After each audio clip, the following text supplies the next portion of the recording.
And actually, that makes total sense. Yeah. Because I know me. And you don't have to understand my boundaries to respect them. Well, no, I'm the president and co-founder of McShin, a person in long-term recovery from substance use disorder. Okay, I gotta work on that. Celebrating my 6 months. Didn't have a cake. Yeah. Gosh, you showed up.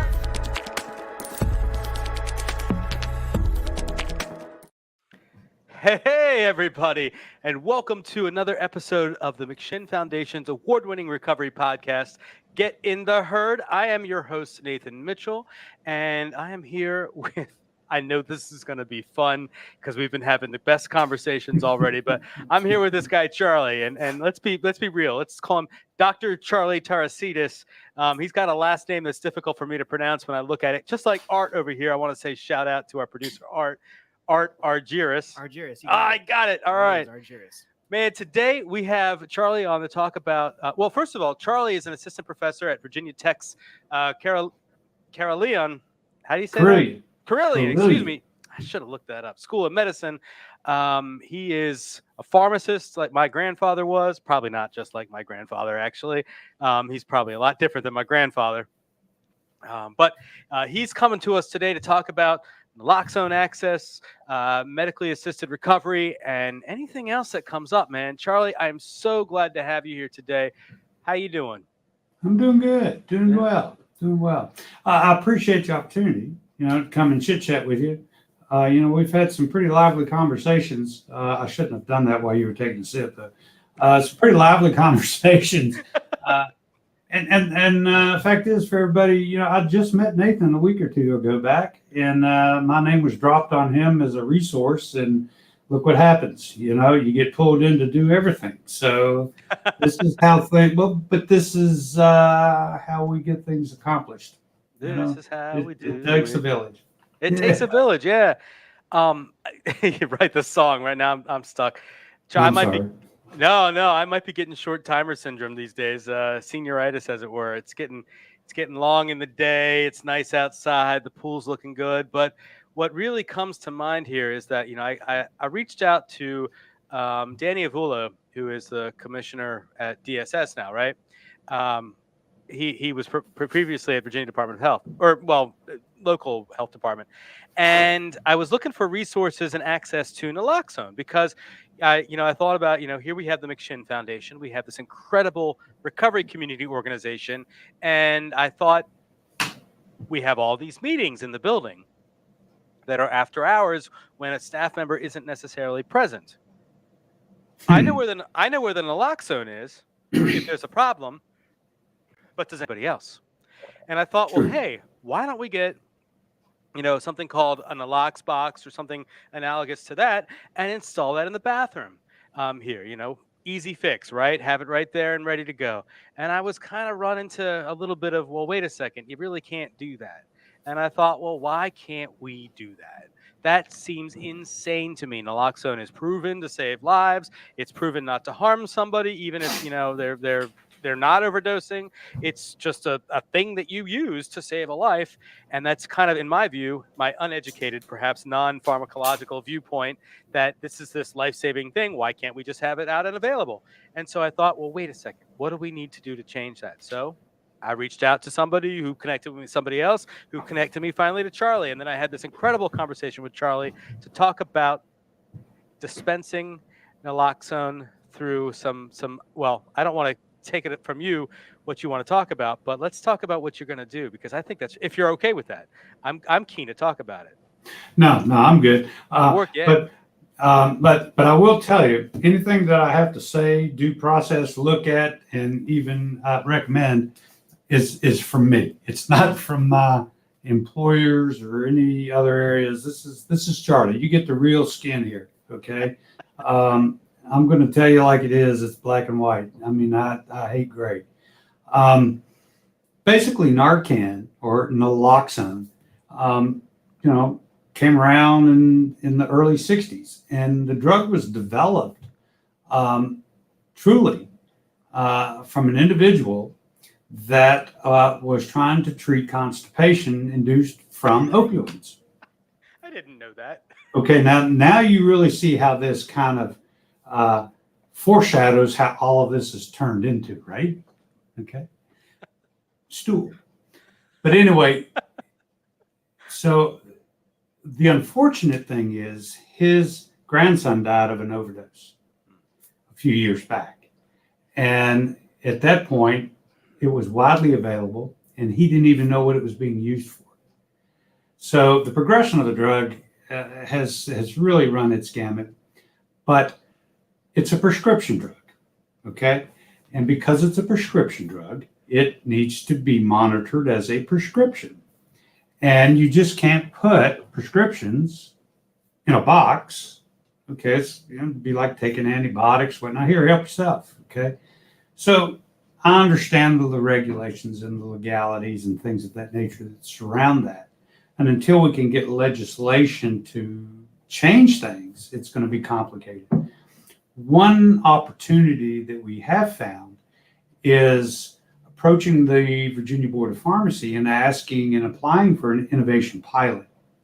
And through the innovation pilot process, we map out what it is that we want to try that's just kind of not taking the rules and regs and throwing them out the windows, but modifying them a little bit.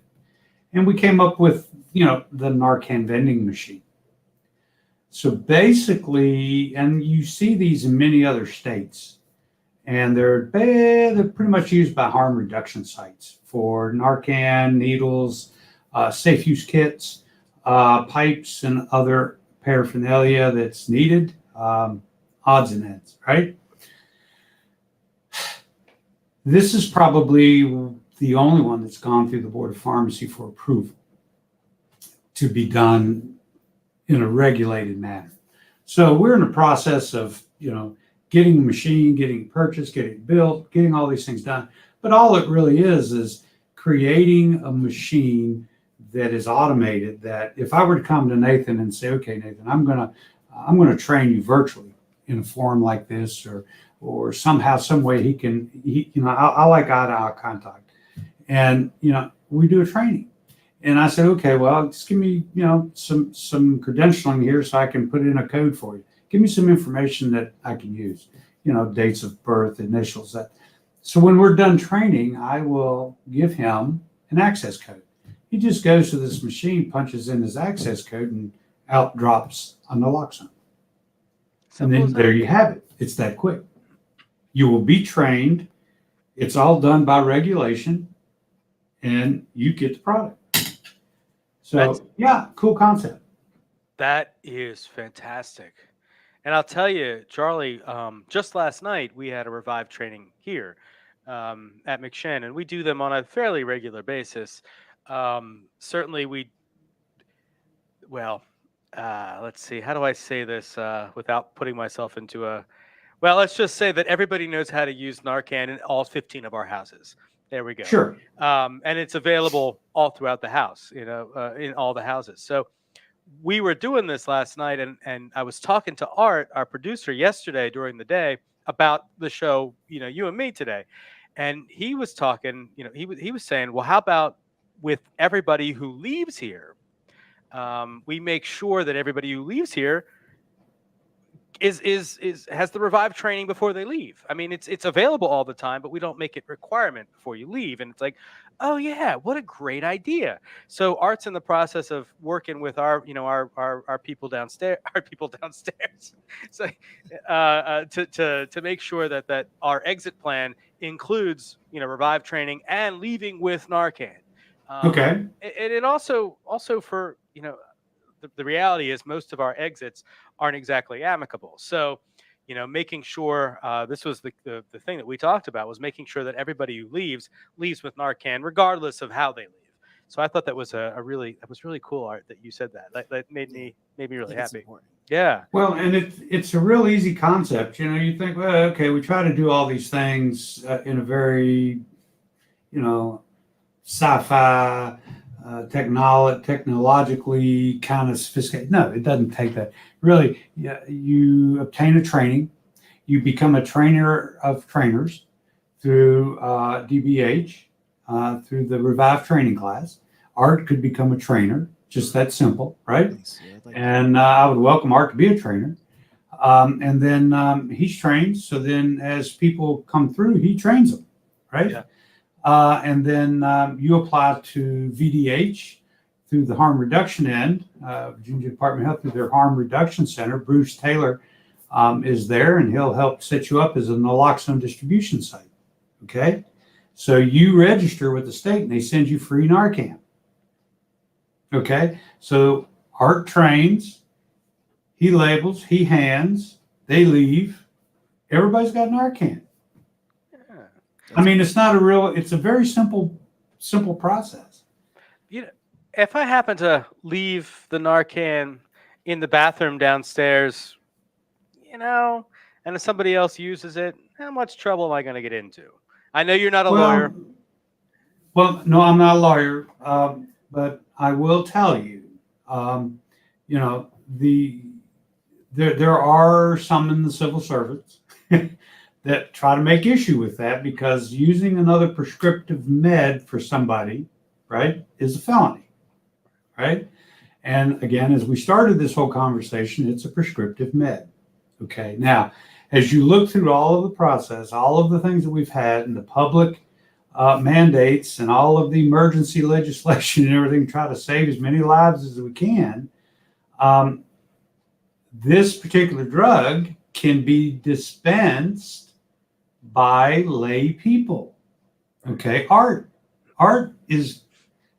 just now became a pharmacist, right? Yeah, he's dispensing Narcan, but no, you don't have to be a pharmacist to do this, right? You don't. Art is well qualified to do that training.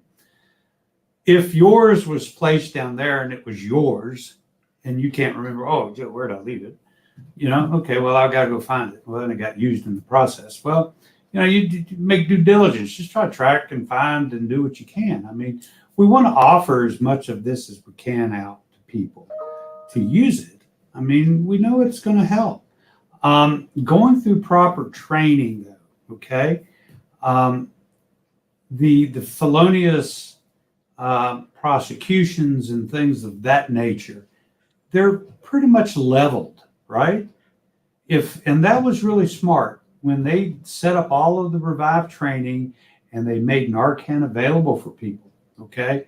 If there are felonies going on, like there's a needle hanging out there and there's, a dime bag and all this other stuff going on, right? It's a felony. I walk in there as a professional and a license and I'm risking my professional everything, right? They took that off the table and they said, if you're going to be there saving somebody's life, administering naloxone and calling 911 and doing all these right things, that we will let you assert the affirmative defense. In other words, they're going to kind of waive a lot of this. So it does kind of protect people that go through the training, right? Right. And that's what's really cool about it is, and then they sunsetted all these laws a year ago, 2 years ago, that, if somebody's overdosed and there's heroin and everything, they're not going to really come chasing after them. It doesn't mean it's 100% guaranteed, but it sure does get you close. Yeah, the show cause issue comes into it here in Henrico County, and we have some local politicians arguing over that right now. But I want to go back to the work you did, man. That innovation grant or that innovation exemption that you were talking about. Mm-hmm. Pilot. There we go. Thank you. How did that come about? Well, I know how it comes about. I mean, obviously the need is there. So what do you do with that? When does this get deployed? Where are these going to be deployed? And how can we do more of that? And who's funding it? How about that? Well, the funding, I'm working through VDH, and CDC provides a lot of grant money. Sam said there's a lot of grant money. There's a lot of monies out there in grants and funds that you can go after through, just grant proposals. The issue at hand is a machine could cost you up towards $12,000. Okay. That's a lot of Narcan, right? You could if I could stand out on the street and hand it out to people, that's a lot of Narcan, but got to do it this way.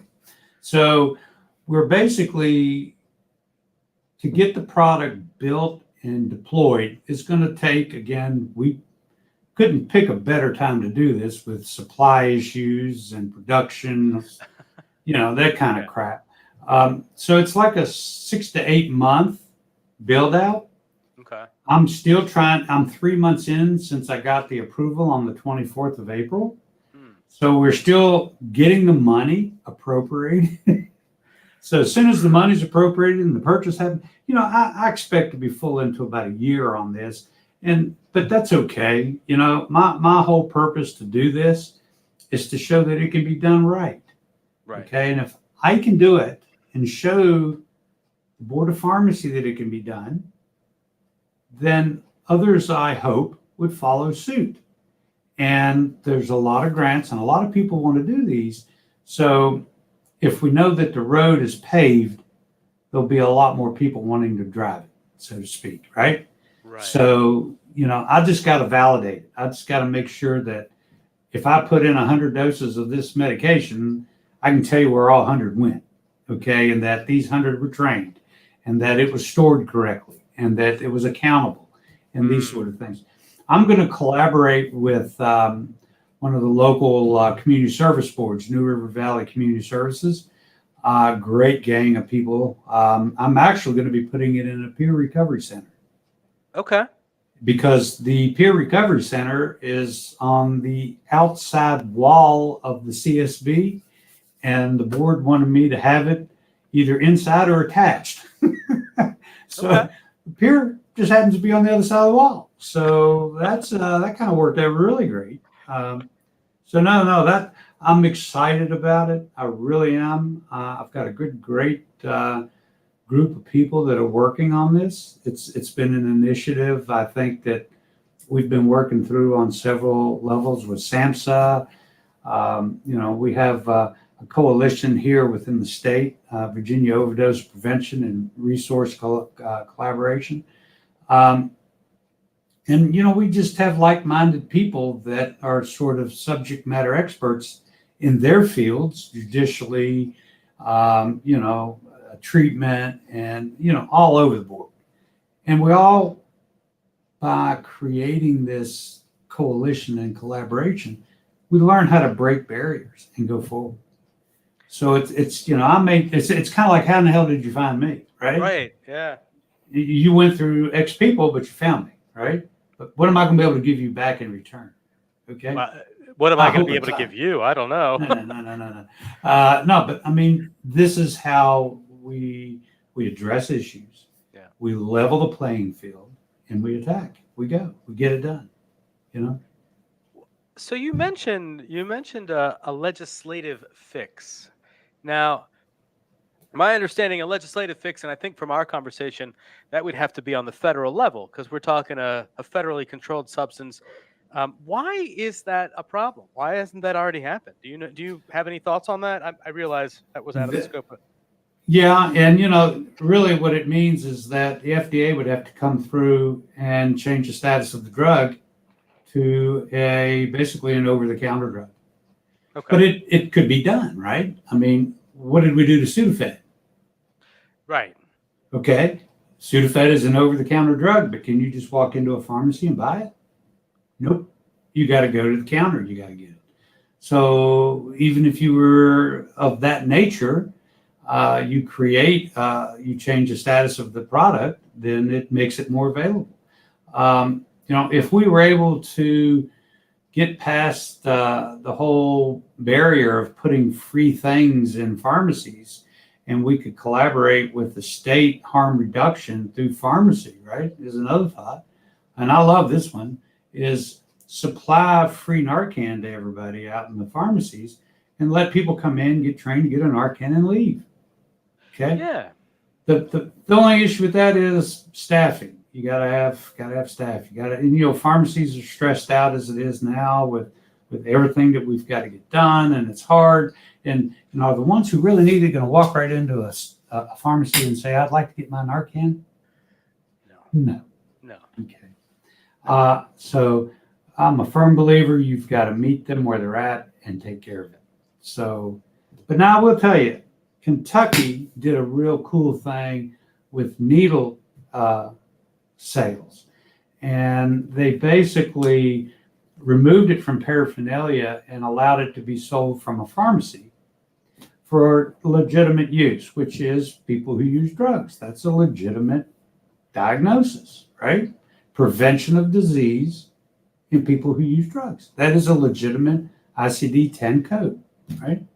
So they created this workaround, but what he did was he worded it in such that you can access the software of the pharmacy and do this and accomplish it. So in other words, I would have a laptop and I would go out to the street and I would go where people are that need this, and I would do it there rather than in the pharmacy, right? Oh, yeah. Which is pretty cool, yeah, because I could set up a needle box to put used needles in that they bring back.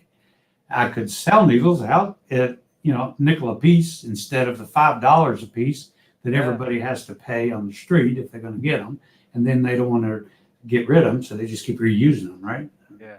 Which creates its own org problems. So, I think when we're willing to, as a society, erase the stigmas and the, oh yeah, not in my backyard crap, we'll move forward on a lot of these agenda fronts. But it's complicated. It really is. You said stigma. Is this a good opportunity to show that stigma tree? If you want to, yeah. I picked that up off of an Echo presentation, and I thought it was pretty cool because, we always talk about person first language, right? Uh-huh. All I'm seeing is this buffalo back here. Person first language, right? You don't really say, well, you're clean, right? No, right. Right. No, there's no shit. Well, you were dirty yesterday, right? You were filthy. Yeah. There we go. There you go, man. Hey, and it just speaks to you, right? I saw this on a Echo presentation from Washington State, and it's through the Indian tribal sector, through federal, and they have some of the coolest echoes because it's so personal for them, right? And I pulled this off of it, and so you have a tree of liberation and a tree of stigma, right? And just at the very bottom, perceptions in the roots, right? They're sick, they're lazy, they're not trustworthy, they're thieves, they're going to steal from you, right? No, but they're caring, trustworthy, capable. How do you transform people? Okay, I think that's why I love what it is that I do as a pharmacist, because a lot of the individuals that have suffered through drug addiction have been treated like stool when they go to a pharmacy. You can say the just other not word. Treated well. They're just, I don't want you in my store. And I feel bad for my profession because I know this happens. And it happens in doctors' offices. It just happens. They are they're the unheard populace, right? And you see on my email returns, it's like we must speak for those who have no voice, right? So you create empathy, you work with them. You may tell an individual that's suffering through addiction that you're proud of them, that they did a really fine job today, that, oh my, I really enjoy that perspective on how you presented that topic to me today, because I just hadn't heard it said that way before. Do you really think anybody's been praised like that before? And it really starts to build their esteem, and it really starts to engage them. And we do a lot of different things, or I do. I get involved in other areas of their health, and vaccinations and smoking, and you name it. So I always feel that if I make the world better around them with their families, right? Hey, they're going to do better. Makes them more valued. They can focus on recovery. They can do more. They can be valued because they've been constantly devalued all their life. Man, what got you into this work? Oh, Is that well, I'll tell you, and it's truly amazing. I was one of our local OTPs, methadone clinics, reached out to me a few years back. The pharmacist was leaving, and they were faced with having to close. Oh. And I was like, oh my gosh, no way is this going to happen, right? So I said, I'll come over and I'll be your PSC and I'll help you get through this till you hire somebody. That was solidly 5 years ago, 5, 6 years ago. And that was an epiphany in my life that I never thought I would enter into. And when I'm looking in the dosing window and I see a line out the door and I see a baby daddy holding the baby and the mommy is getting her dose, and then the baby daddy's handing the baby to the mommy so he can get his dose. And I mean, I'm thinking to myself, how can I make life better for them? How can I make life better for them? There has to be something better. This is not the way to do it. Okay? How do we intervene? How do we recognize them as human beings? How do we not subject them to such views, right? My view, at least, was optimistic for them. There's a future. I got to find it for them. No, this is just, but then a few months after that, I'm talking to a patient and I say, well, we really, need to get you into treatment. Where would you like to pursue treatment? So I'll just go to the methadone clinic. I said, well, why you have a preference? Well, that's where my daddy went. So I'm thinking, okay, this is what I'm talking about. This is the cycle that we need to kind of work through. So how do we get in there and make this happen? A couple of years ago, I had a little accident on the farm and, it was I didn't know if I was going to kind of be around. And a lot of my patients reached out to me while I was in the hospital, offering to do anything and everything for me because I had been such a tremendous help for them in their lives. Wow. And that sold it right there for me. I woke up and I thought that it would be extremely humiliating for me and really unjust to ask God, why did he save me, right? Yeah. That it was more, why did you leave me? What is it that I need to be doing? And it was so clear. The focus was so clear. And I haven't looked back since. And I love every day of it. I love my patients. I love everything I can touch and do, talk to. I mean, that's why I agreed so readily to do this with you. I mean, it's just like, okay, cool. If I can reach out and get one person, hell, we're good, I love it. I don't know if you can hear in the background, but there's vacuuming going on out here. This is authentic here. All right. Do you mind? I'm telling Art to go out there. We can't afford to keep it quiet around here. So that's a beautiful story, man. I love what you were saying about, when we were talking about being, in the hospital or not thinking whether you're going to get through it. You've got people coming after and saying, hey, I'm going to do what I can to help you. And that is such the community that I have found in my, I'm a person in recovery from a substance use disorder. And I didn't know what that meant when I got into it. I didn't know what any of this meant, when I got into recovery. For me, I just thought, okay, I'm going to stop using as much, and or maybe I don't know what it meant. But when I started off with this whole journey, I didn't expect to find the beautiful people in my life who are here with me now that have gone through a lot of the same things that I thought I was the only one who had gone through. And after looking at that stigma tree, which I think is fantastic, I'm gonna print that out, put that in my new office, and looking at how I have moved on to from the bare side of that myself, and I'm moving more towards the bountiful side with the leaves. I'm looking at how I not only have changed my perception of myself, but the people I serve now, and I love that. I love that you're seeing that too. It's exactly. I'm with you on that so much. And it's, I'm a professional, right? I'm on that side of the street, so to say, right? But it's how do I teach other professionals? How do I get the rest of us to be like that, right? And we sit in meetings and they talk about, well, yeah, they had a clean screen or this and that. And these are providers. And I'm saying, that it was a negative result. Or we talk about drug court. I'm like, drug court? What the hell is that? Isn't that the same thing as recovery court? And they're like, yeah, I said, okay, start your thought patterns. I mean, you really, and it's just, it's almost scary. I mean, we just have to get past that. And it is. And I love the way you put it is, you find out things about yourself that you didn't know going through a lot of this. And, I learn from my patients a tremendous amount that they'll never know on how to be a human being, okay, how to be part of humanity.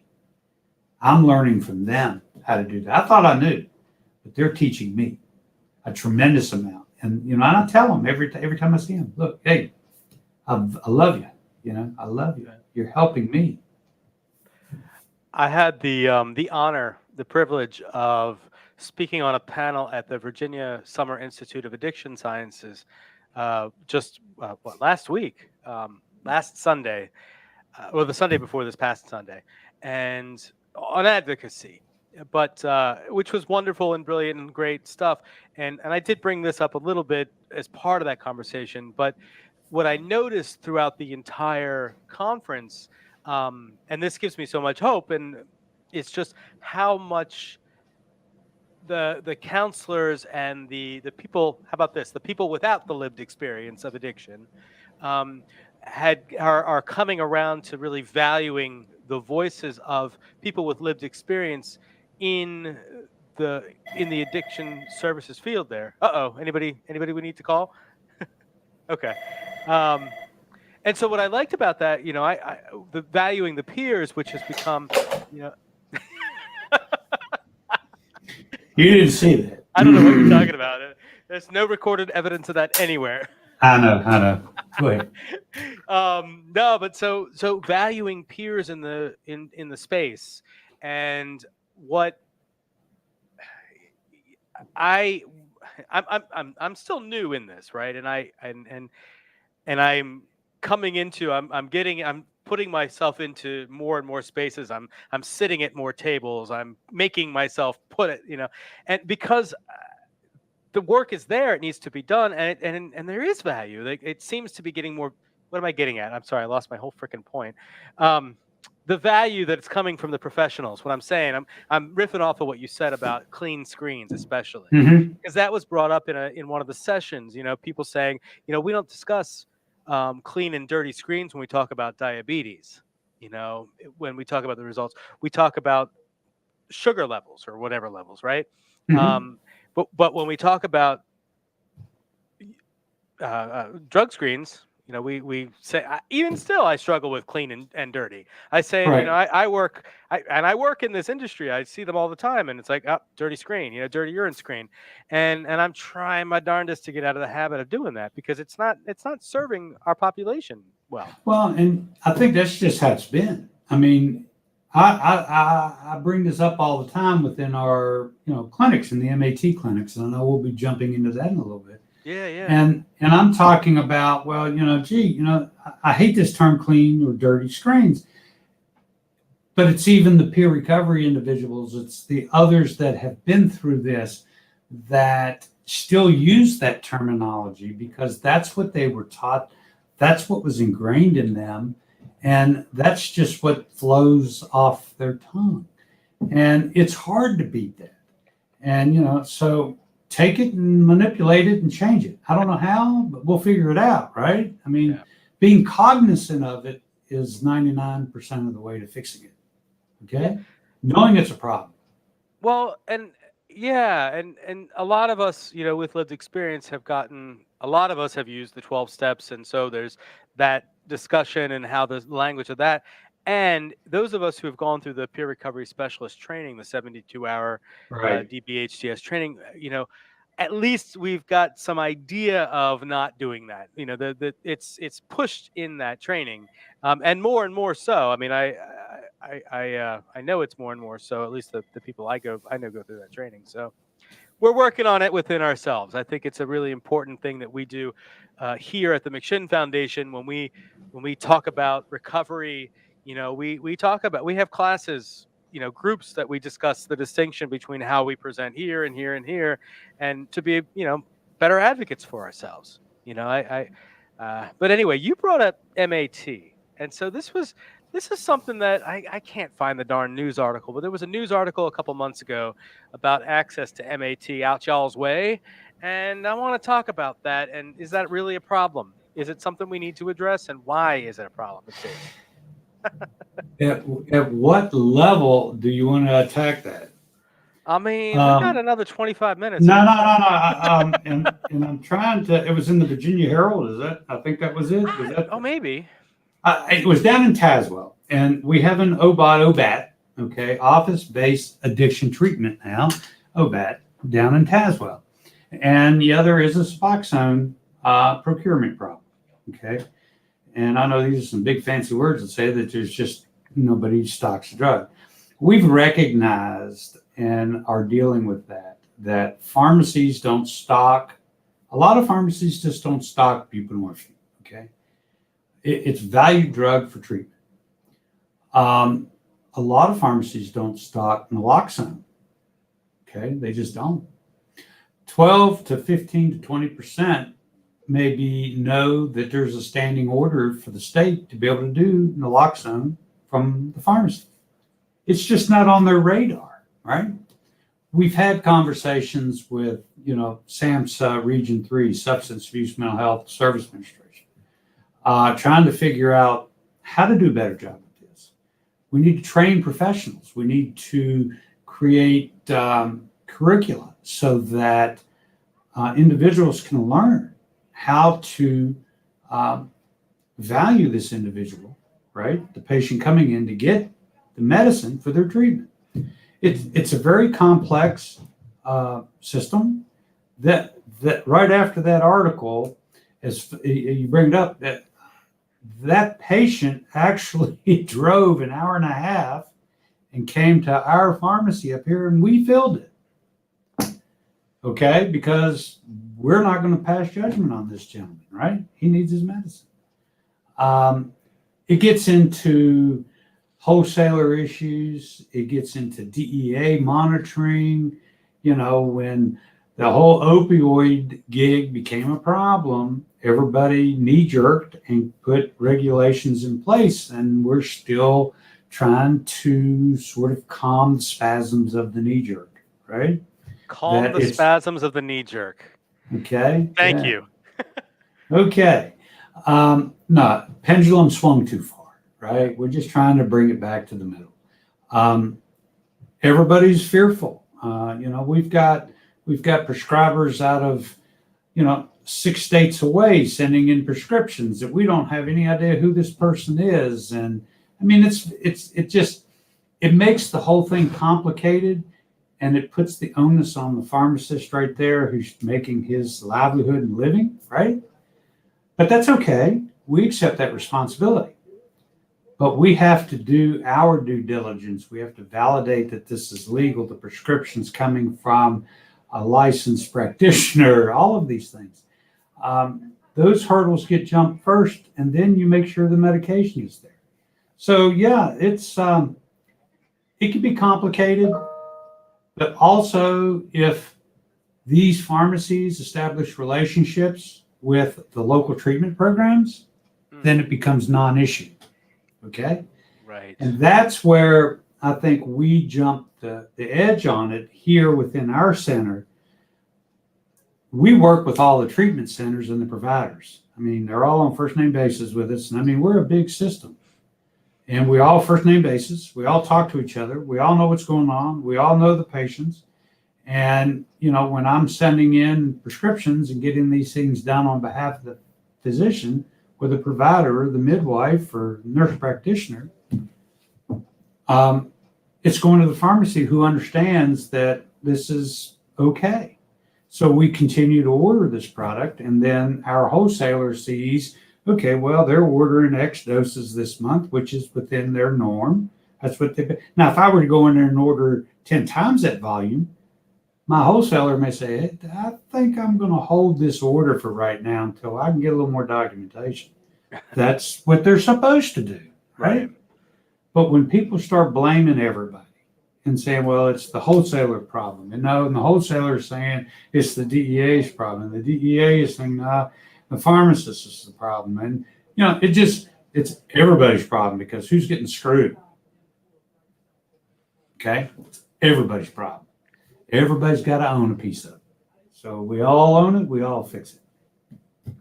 Why is it that I can drive down the street and see a sign at the corner that says, get your Suboxone, call 804, blah, blah, blah, blah, blah. And there is, what, why? Oh, my favorite, and I guess this is advertising. I don't know, buteme.org. I see those everywhere. Yeah, McDonald's parking lots. Yeah, McDonald's parking lots and on the interstate, drive-through ramps, and that becomes the problem. I have no problems with telehealth and telemedicine. I think, truth be known, the pandemic created portals for us to give treatment in rural areas that we have been trying to get to for decades, right? Great things happen. Well, great things happen, but then buffoons or other people destroy it, okay? So somebody decided, well, we're just going to start doing a lot of telehealth for substance abuse. Okay, that's great. I got no problem with that. Let's do it in a structured way, right? And if I have and I do telehealth, we do telehealth with our patients, but we also have requirements of some visits. We have requirements of some testing and some screening and all of these, and counseling and all these other things.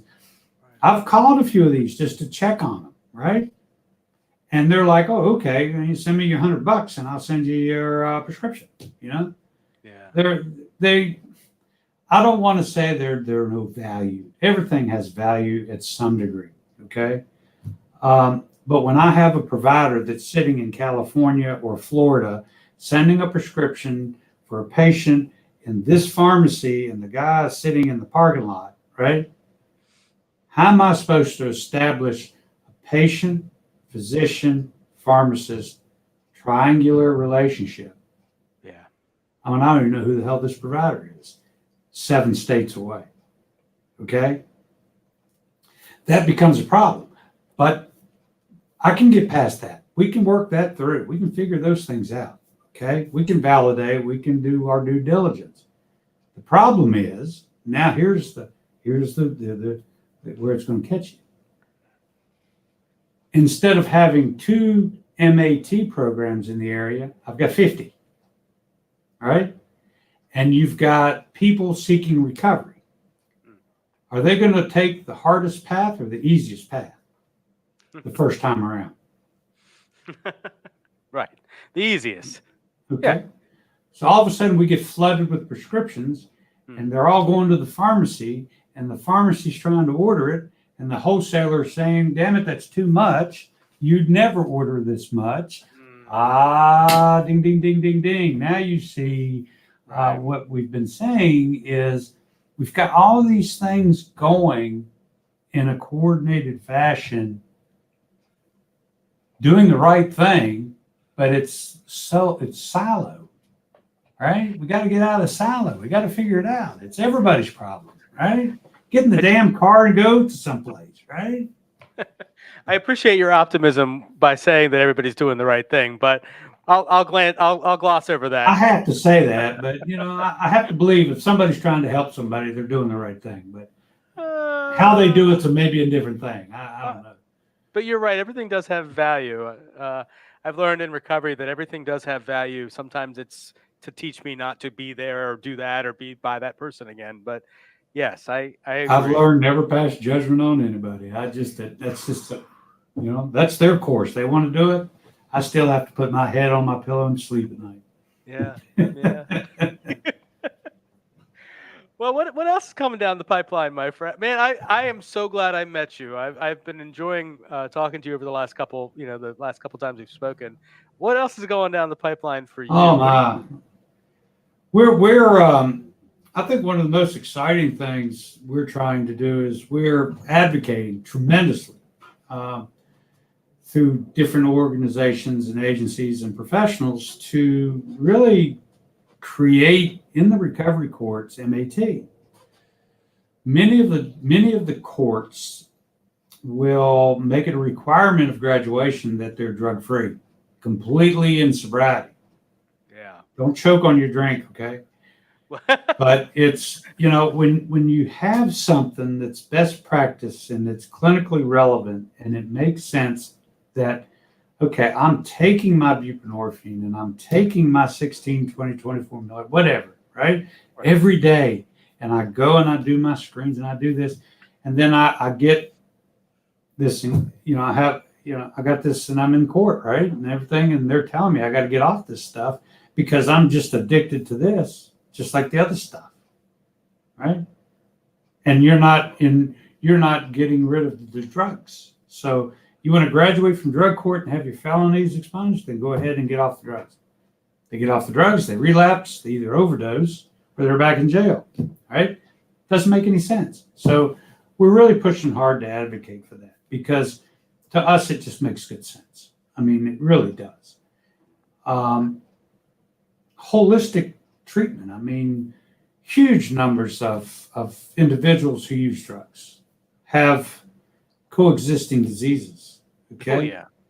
Okay. I mean, they don't have primary physicians to go to, doctors' offices. I don't want some bitch in my office, right? You know what I mean? You know how this goes. So we go after them. We go. I try to screen every patient for hepatitis A, B, C, HIV, TB, all the big five, right? Yeah. We go after and if we see it, we try to treat it. We don't say, well, we're going to refer you over here and you're going to wait 8 months. Yeah. No, that's like saying you got a flat tire in your car. Oh, just drive it for another 1,000 miles and you can change it. You won't make it there, right? No. So you've got to fix it. You got to fix it right then, right there when they're engaged. Yeah. So I think we are truly, as we develop the OBAT principle, which is office-based addiction treatment, right? Which isn't just opioids. We're finding, come on, let's be right up front about this. I don't treat opioid addiction. I treat polysubstance addiction, right? Yeah. Okay. I got more meth in this end of the state than you do, right? You got more heroin though, right? Woo! The fact is, the drugs are everywhere, right? And it's polysubstance. So we have to provide more services, period. Yeah. And that's what we're doing. And we try to advocate for them. I mean, we have patients come through who have asthma. The last thing I want them to have to do is go to an emergency room with an asthmatic attack, and they walk in and they do a history and they say, oh, hell, I know why you're here. Do you have pain with that cough? Drugs and that wheeze? Right. What do you want? What do you get the hell out of here? I mean, this is the reality of it, right? No, yeah. I'm not saying it happens. But it does. Yeah. I don't want it to I don't want that to happen for that individual. I don't even want them to have to go and be exposed to that. So we work with them, and it's within the scope of practice. We'll get them an inhaler where we'll manage their asthma a little bit. Not too aggressive, just enough until we can get them into a primary care setting, or we get them set up with a primary care physician to take care of their other needs. The patients have a total lack of trust with the healthcare system. And I don't blame them. Yeah. Okay, I don't blame them. So we're fixing it. I want to circle back to something you said about recovery courts, which, by the way, that's been a whole thing on. We've been talking about it. Another circle is changing the name and finding a vehicle to put legislative change to that, around the state, because there are I forget how many drug courts there are, and of all the X amount of drug courts, I think there are 2 or 3 that call themselves recovery courts. Right. So it's yeah. And you mentioned the courts making requirements for the certain substances. Brings to mind to me. Correct me here. Is there a precedent anywhere else in the judicial system where a judge or a lawyer acts as a doctor, makes medical decisions, or requires certain medical checks to get out of a criminal issue? You can get your child back if you stop eating all the cheeseburgers and bring your cholesterol down. If you can buy a house once you've managed your weight. It's like I don't see that anywhere The else. last time I brought this up in a fairly high level meeting, I was told to be quiet. Anyway, Ooh, I love it. and so you're going to bring it up and just okay. Now, I work with a very fantastic judge in our local drug court, recovery court. We have 5 different courts up here in our county, in our valley, right? And one is called a recovery court, the other drug courts. We're getting past that. We understand. I don't lose a lot of sleep over that, but we're getting there.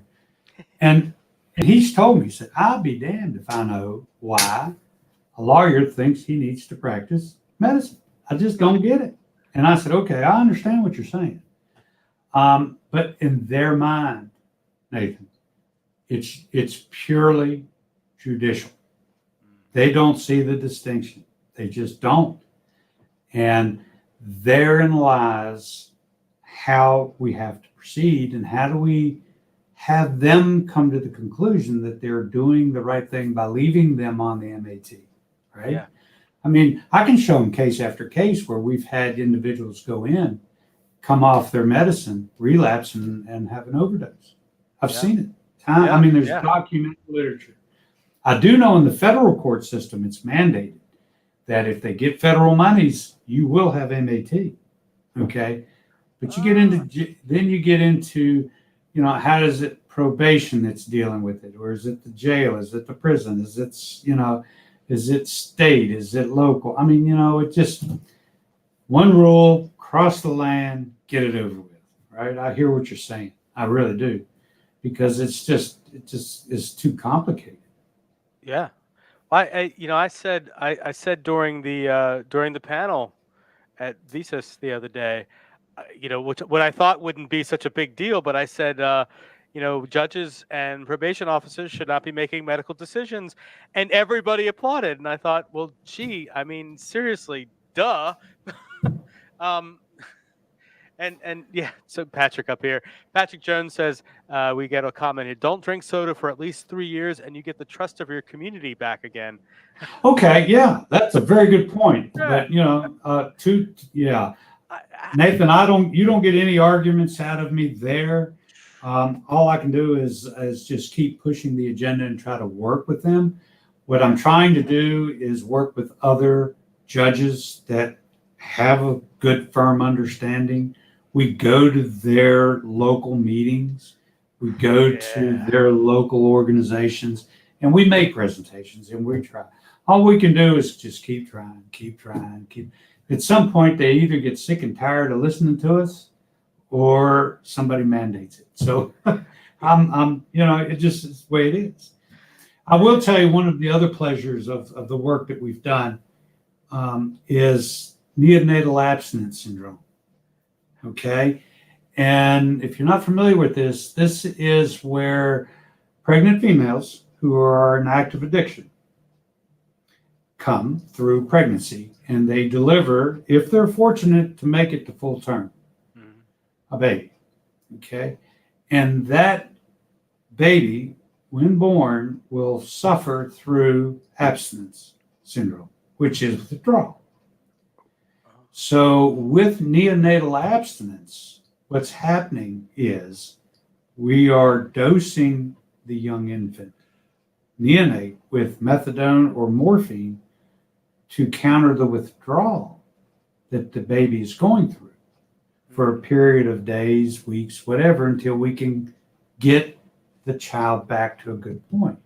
Now we're not using so much medication. We're using what is, eat, sleep, console, where we constant skin contact of baby and mom and breastfeeding and, the sleep and being there together, right? And we're getting good results with that, but we're getting tremendous results by getting them off of meth, heroin, fentanyl, all this other medication that they're abusing on the streets, or opioids from prescriptions or whatnot. through buprenorphine or methadone or whatever, through whatever program they're in, whether it's a non-pharmaceutical based program or a pharmaceutical based program. And the children are being born at term and they're being born healthy. Okay. A neonatal abstinent child can cost the system a couple of $100,000, you know, not to mention all the trauma involved with everything. Yeah. But we've nationally, that can be upwards of 70%. We've done such a good job with what we have up here that, you know, hey, we're in the teens or lower, very low.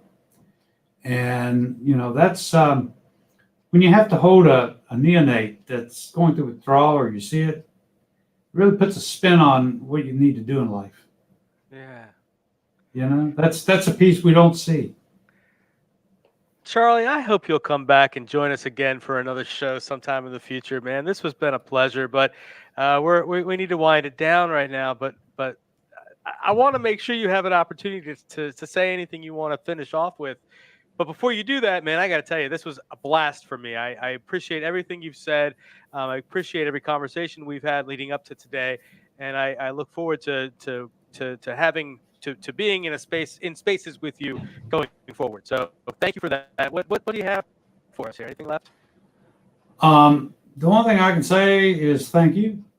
You know, this truly has become a passion for me, and you know, there was an engineer that passed away a few years back. He worked for GE, and he had a saying: "What we do every day for other people is how we pay our rent for our time on earth." Okay? You think about that. And it's in my bylines on my email. But it's not, we don't use it as lip service. Okay? Truly, I mean, you know, we're our brother's keeper. And who's our brother? Everybody, right? I mean, come on. How many times these are words that we say that we don't listen to when we say. Just listen to the damn words and live by them. That's what it really is, you know, and giving back to humanity, man. That's what it's about, right? Giving back to humanity. Can't take all your life. You got to give back, and there's plenty of us to give it back. No, I'd love to come back, and I want to get with you to bring a band of people with me. I'd love to bring somebody that specializes in OBGYN and do a women's health segment with you. Love to do it. Okay. I mean, I've got a lot of, I'll call them apostles out there. You know, we all have fun doing this because, you know, it's the unsung populace, man. It just hurts not to give them the help they need. Really. You speak in my language. I neglected. I forgot, Charlie, that beautiful QR code that your daughter created. Before we go, do you want to tell us what this is? Oh yeah, great. This is. Sorry about that. No, that's okay. For those who can get to it, it's a QR scan code. Just everybody's got these old fancy phones now, smartphones, you know, and you scan it, and it's going to show you across the state of Virginia. All of the registered naloxone distribution sites. Okay, so if you want to, if anywhere in the state you want to see where you can go get some free Narcan, this will show you a name of a place and an address in the city. And if it's close, go get it. You know, I thought we were supposed to speak a lot about Narcan today, but we sure did, didn't we? That'll be next time. That'll be next time. I feel like we did at the beginning, but yeah. But no, this is, you know, Art will take care of it now because, you know, he's going to be a trainer. Yeah. And I'll train him if you like. Actually, we got good people in Richmond who training. We do have good people in Richmond, but, you know, I'm going to be down your way a couple times in the next couple months. So I hope I get to meet in person, and I might just throw Art in the car. Art's becoming a powerhouse here. So, yeah. That's all right, man. I got a lot of respect for Art. He's got a tough job there, man. Put up with you and all of this. This is great. You know, hell. It was nice to meet you, Charlie. All the work you do. Appreciate you. No, I look forward to it, man. I mean, I really do. This is, you know, I see things coming down. You know, I like to think, where am I going to be a little bit ahead of time before I get there, so that I don't get hit by something. Yeah, right, and, right. That's great. Patrick, to answer your question in the comments, we'll put a link to the QR code in the comment section on Facebook. I just have to remember to do it. Pat, you know how to reach me. You can bust. You can. I'll remind you. Yeah. Art knows how to remind me. But anyway, Charlie, thank you again for being here. I really, really appreciate this. Art, as always, thank you for your phenomenal. Thank you guys for coming on. Yeah, and then for everybody watching and or listening, thank you for that. We will see you next Tuesday for another exciting episode of Get the Herd. But meanwhile, make sure while you're there, stay in the herd. Take care, everybody.